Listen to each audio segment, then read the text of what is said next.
Still a year away, but Pawtucket Mayor Don Greenman could be facing a Democratic primary challenge next September. Adam Greenman, president and CEO of the Jewish Alliance of Greater Rhode Island, has announced plans to take on the incumbent mayor. Boston Globe columnist Dan McGowan broke the story. He joins us now, as he does every single Tuesday morning. So he won his first race back in 2010.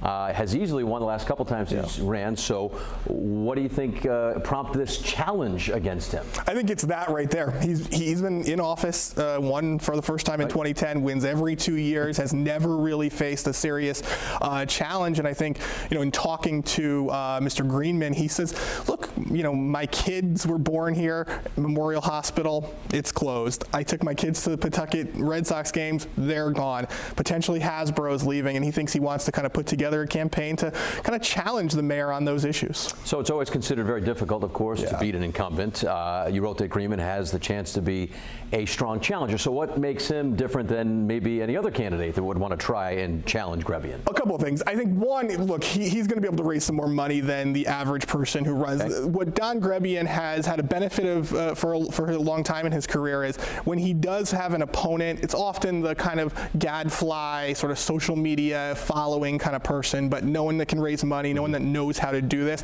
I think Greenman's going to be more likely to be able to put together a competitive campaign, but it is a huge uphill battle. Don Greenman is pretty popular in the city, and remember, they've got this new soccer stadium open. He's kind of having a little bit of a moment right now. So Greenman, on the flip side, hasn't exactly ruled out a run for maybe a higher office. That's right. So there's a chance he won't seek re-election.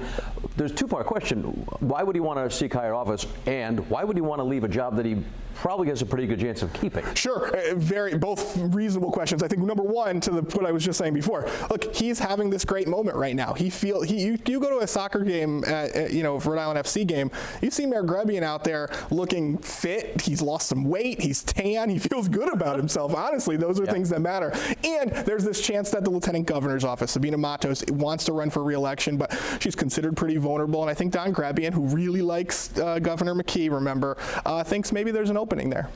All right, Dan McGowan, as always, thanks for joining us. We really appreciate it. We'll see you again next week. All right.